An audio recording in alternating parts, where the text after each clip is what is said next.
mengatakan ketika hal ini terjadi, saya ada di sana. Saya melihat semuanya dengan mata saya, ketika Saheb jatuh, lalu Nyonya melompat ke dalam air untuk menyelamatkannya. Dia tidak takut melihat buaya, keluar dari air untuk mengambil tongkat kayu. Dia mengatakan kemudian dia pergi berkelahi dengan buaya. Dia mengatakan saya berteriak dan memintanya untuk tidak kembali. Seleb ART menyediakan berita-berita yang sangat viral di kalangan selebriti maupun di kalangan artis-artis dalam negeri maupun luar negeri. Simak dan mari kita simak dan selengkapnya mengenai channel Seleb ART. Dan jangan lupa subscribe, like. Menemukan keberadaan Laksmi setelah menghilang semalam. Dia mencoba untuk membujuk Laksmi pulang dengannya. Lalu apa yang terjadi? Apakah Laksmi mau diajak pulang oleh Rishi? Buat kamu yang penasaran, yuk baca sinopsis lengkapnya di bawah ini. Episode dimulai dengan Maliska menelpon Rishi saat dia sedang dalam perjalanan dengan mobilnya. Maliska bertanya apakah Rishi akan pergi ke kuil seperti yang dikatakan ibumu. Rishi mengatakan, tidak. Panditji menelepon dan mengatakan bahwa Laksmi ada di kuil Durga. Petik 2. Maliska terkejut, dia mengatakan dia juga akan datang ke sana. Rishi memintanya untuk tidak datang. Maliska bilang, aku sudah pergi dari rumah. Petik 2. Di kuil Laksmi mengambil berkah dari dewa. Dia mengingat pernikahannya dengan Rishi dan semua momen mereka. Rishi mempercepat mobil dan mencapai kuil. Setelah turun dari mobil dia berlari menuju kuil. Maliska juga datang ke sana dan berlari di belakang. Rishi meminta semua orang untuk datang ke belakang kuil. Laksmi masih di kuil sambil mengenang pengkhianatan Rishi. Rishi sampai di kuil. Rishi melihat Laksmi merasa hancur dengan kajal meleleh di matanya dan sindoor menutupi dahinya. Rishi melihat air mata mengalir di mata Laksmi. Dia mendekati Laksmi dan memintanya untuk pulang karena semua orang mencarinya, dan ayahnya memiliki kondisi yang buruk dan banyak menangis. Laksmi melepaskan tangannya dan menatap Maliska. Dia mengingat kebohongan mereka. Rishi mengatakan, apapun yang terjadi tadi malam aku minta maaf soal itu.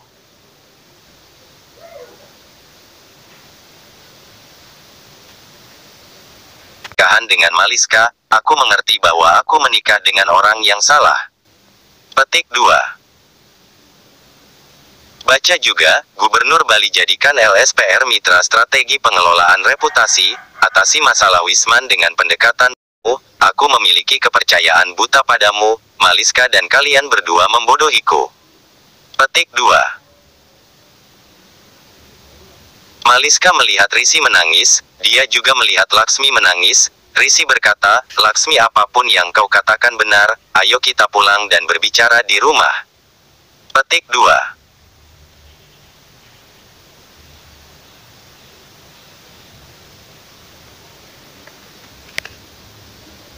Coba untuk membujuk Laksmi pulang dengannya. Lalu apa yang terjadi? Apakah Laksmi mau diajak pulang oleh Rishi? Buat kamu yang penasaran, yuk baca sinopsis lengkapnya di bawah ini. Episode dimulai dengan Maliska menelpon laptop bersamanya. Ayus kemudian memeriksa lagi video CCTV dan memberitahu bahwa ada lompatan dalam rekaman itu, dan memberitahu bahwa rekaman itu ada yang telah dihapus. Fikran tersenyum dan menganggap itu suatu keajaiban. Ia berpikir, sekarang tidak ada yang bisa menangkapku, tetapi bagaimana keajaiban ini bisa terjadi? Saloni datang ke sana dan meminta maaf karena terlambat. Ia bilang, dirinya pergi ke kuil menunggu puja khusus. Ia bertanya, apakah pertunangan telah terjadi dan apakah aku telah melewatkannya?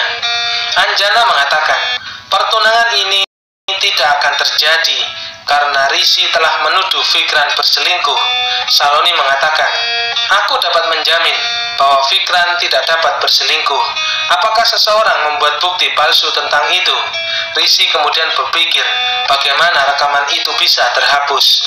Saloni bertanya, mengapa Fikran berkeringat begitu banyak? Apakah di sini panas? Ia kemudian menyeka keringat di wajahnya dan berbisik kepadanya bahwa dirinya telah menghapus rekaman itu. Fikran berbisik, terima kasih sayangku. Ayus memberitahu Risi bahwa rekaman itu pasti telah dihapus. Saloni mengatakan lirih kepada Fikran, ketika aku datang ke sini, aku mendengar Risi mengatakan tentang rekaman itu. Aku kemudian berpikir untuk menghapus rekaman itu, dan untuk itu, aku telah mengambil sekiring dan mematikan listrik agar semua orang sibuk di aula. Aku kemudian pergi ke ruang CCTV dan menghapus semua rekaman itu. Sekarang tidak ada yang bisa mengatakan bahwa kau telah bertemu dengan aku dimanapun berada. Fikran mengatakan kau akan mendapatkan hadiah untuk ini. Ayus mengatakan orang yang menghapus rekaman itu adalah penjahatnya.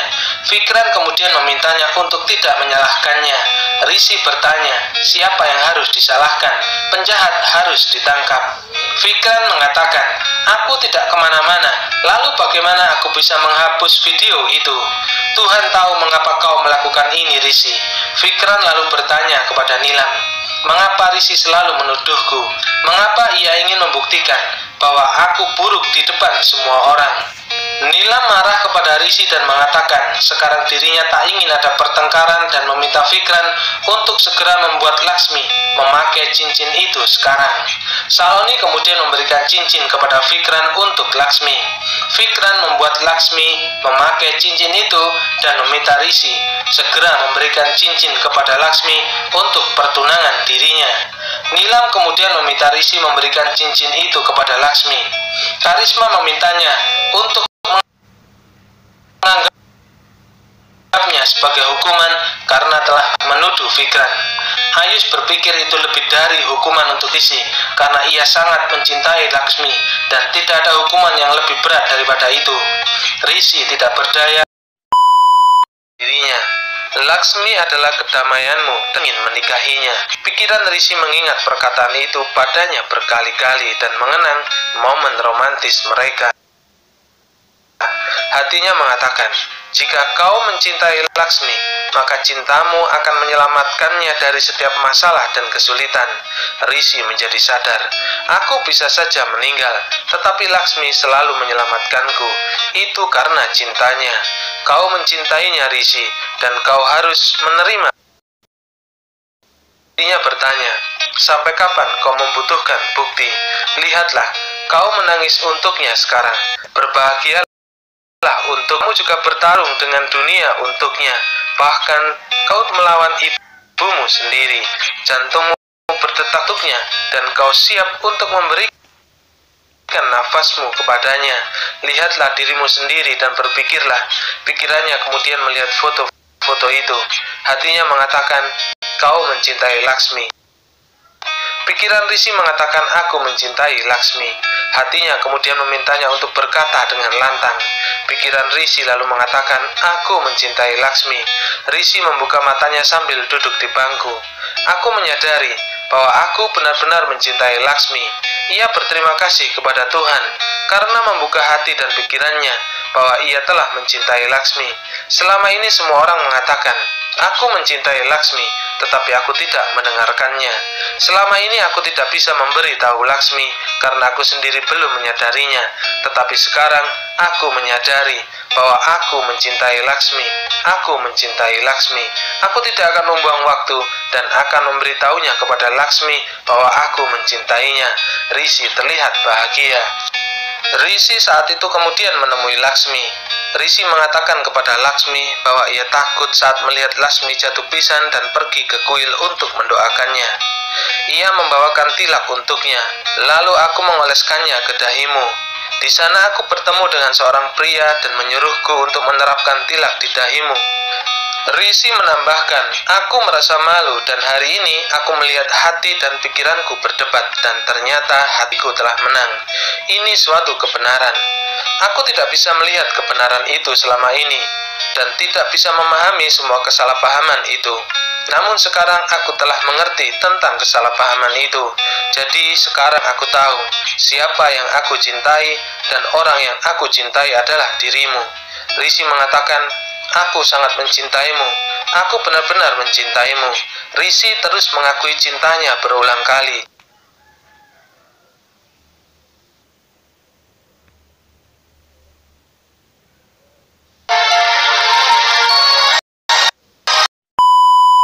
Ketika hal ini terjadi, saya ada di sana. Saya melihat semuanya dengan mata saya, ketika Saheb jatuh, lalu Nyonya melompat ke dalam air untuk menyelamatkannya. Dia tidak takut melihat buaya keluar dari air untuk mengambil tongkat kayu. Dia mengatakan kemudian dia pergi berkelahi dengan buaya. Dia mengatakan saya berteriak dan memintanya untuk tidak kembali, tetapi dia tidak mendengarkan dan bersikeras untuk menyelamatkan suaminya. Dia mengatakan saat dia mengeluarkannya dari air, buaya menangkap kakinya. Dia mengatakan Nyonya mengatakan hanya satu hal, selamatkan suamiku, bawa dia ke rumah sakit. Dia berkata kemudian seorang pria dan menyelamatkan Nyonya. Dia mengatakan rawat membawa mereka ke rumah sakit. Virendra berterima kasih kepada mereka. Pria itu mengatakan mereka berdarah. Saheb tidak sadarkan diri dan Nyonya tidak bisa berdiri. Dia bilang dia pergi untuk mendapatkan tempo. Rawat mengatakan itu adalah tempo saya dan saya telah meninggalkan desa, dan melihatnya menarik kereta tangan dan Saheb ada di atasnya. Dia mengatakan dia mengalami pendarahan hebat dan hampir tidak bisa berdiri, dan kondisinya seperti menjadi pucat. Dokter keluar dan mengatakan bahwa kekuatan kehendak Laksmi yang menyelamatkan suaminya dan mengatakan tidak ada yang tahan dengan kehilangan banyak darah. Nelam bertanya, bisakah kita bertemu dengannya? Dokter mengatakan dia tidak sadarkan diri sekarang. Risi mendapatkan kesadaran dan memanggil Laksmi. Dia bertanya pada perawat di mana Laksmi. Perawat mengatakan dia ada di bangsal darurat nomor 9 dan perawatannya sedang berlangsung. Risi bilang aku ingin melihatnya. Perawat meminta dia untuk beristirahat. Risi mengingat Laksmi berkelahi dengan buaya dan lelaki itu mengatakan bahwa dia menyelamatkanmu, tapi buaya menangkapnya.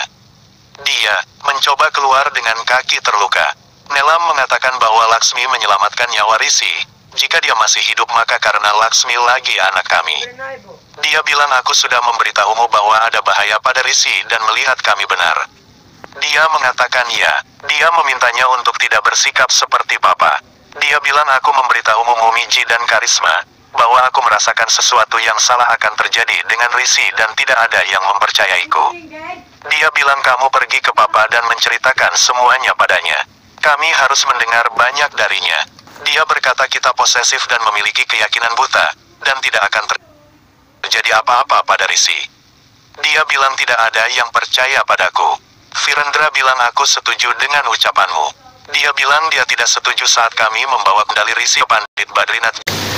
Dan untuk update terbaru berita-berita terkini dari kami, agar gak ketinggalan, jangan lupa klik tombol subscribe-nya ya guys, dan tekan tombol loncengnya agar gak ketinggalan berita-berita terbaru dari kami. Mohon dukungannya ya guys. Subscribe to my YouTube channel Seleb ART. Terima kasih.